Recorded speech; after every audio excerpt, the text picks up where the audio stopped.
ଆମେ ଜାଣିବା ଏହା ବିଷୟରେ। ଏଟା କଣ? ଏଟା होची ଫାର୍ଷ୍ଟ ଏଡ୍ ବକ୍ସ ହେଲା। ଆଚ୍ଛା ଦେଖିବା या ভিতরে सब कोन अछि। बॉक्स को ओपन करले जाना पड़बा ভিতরে सब कोन अछि। अच्छा ভিতরে कोन कोन अछि सब प्रथम देखिबा। अच्छा एइटा जानि छ समस्ते एटा कोन? सीजर। एटा कोन? सीजर हैला। एटा सीजर। जेमि बैंडेड कटाकटी पई बैंडेड जोटा कोठी जगह रे खंडिया हेले जो पट्टी बंधा जाय बैंडेज हम जानि छथि से बैंडेज कपड़ा काटबा पई यार व्यवहार करा जाय। अच्छा एटा कोन? एटा होची साबुन हैला। एटा कोन? साबुन। हाथ धुआ धुई पई ए साबुन रो व्यवहार करा जाय। आ कोन? ना एटा कोन? डेटॉल। डेटॉल कोन? घा पथ को परिष्कार करबा पई डेटॉल व्यवहार करा जाय हैला। एटा कोन?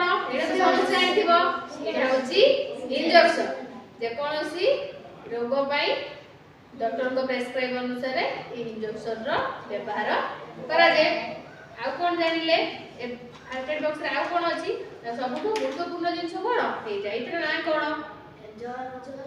ज्वर मापिया यंत्र कोन कहा जाय? थर्मोमीटर हैला। एथरे कोन मापा जाय ना जहा को ज्वर हेतिबो कोठी रखिले थर्मोमीटर ठीक से कोठी रखा जाय थर्मोमीटर काख तळे आ कोठी जीभ तळे।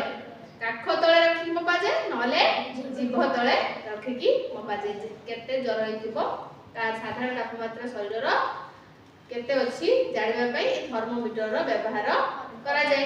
अच्छा फर्स्ट एड बॉक्स रे हम सब कोन कोन जानिले ना थर्मोमीटर विषय जानिले, सीजर विषय जानिले, आ कोन डेटॉल विषय जानिले, साबुन विषय जानिले, आ कोन इंजेक्शन विषय जानिले। अच्छा ए सब फर्स्ट एड बॉक्स को जगह से व्यवहार है जो घरे भी हमें रखंती आ कोठी ना हॉस्पिटल रे हैला। हॉस्पिटल रे डॉक्टर माने रखंती।